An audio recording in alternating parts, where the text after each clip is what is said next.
One of the biggest things that I try to explain to all of my traders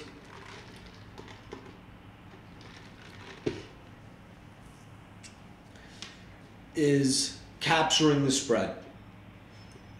I think the most important thing that I could teach somebody is that before you go ahead and buy a stock, number one, know where it's coming from. Look at a chart. Look at an hourly chart, look at a daily chart, and then go back and say, all right, what has the stock been doing for the past 3 months? Look to bid before we buy. Stock is trading 1650 at 1675. The average trader out there, the average retail guy, would pay the 75s. You're immediately down $250 on a 1,000 share position. Let's go ahead and buy 50s.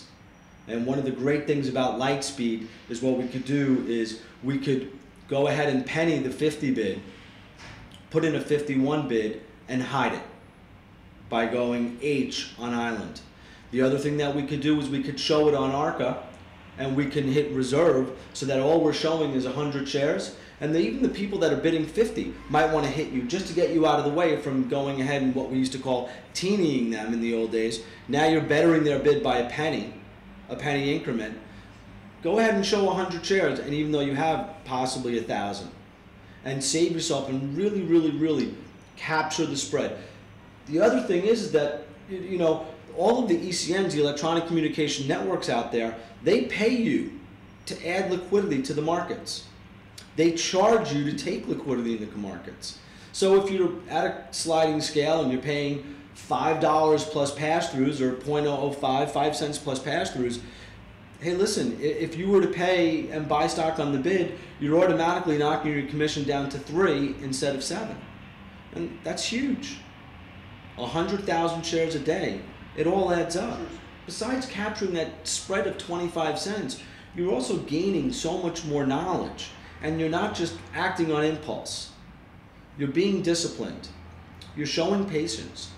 And with that patience, that $250, 10 times a day, is a career.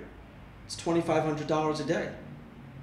It's $12,500 a week. It's $48,000 a month. It's a $500,000 a year. The only time that you should hit a bid or take an offer is when you're wrong. Market's going to come into you. You're going to buy it where you want it. After you're in the position, you're going to want to get out to another buyer, an attractive place. Sell into strength, buy into weakness. That's what good market makers do.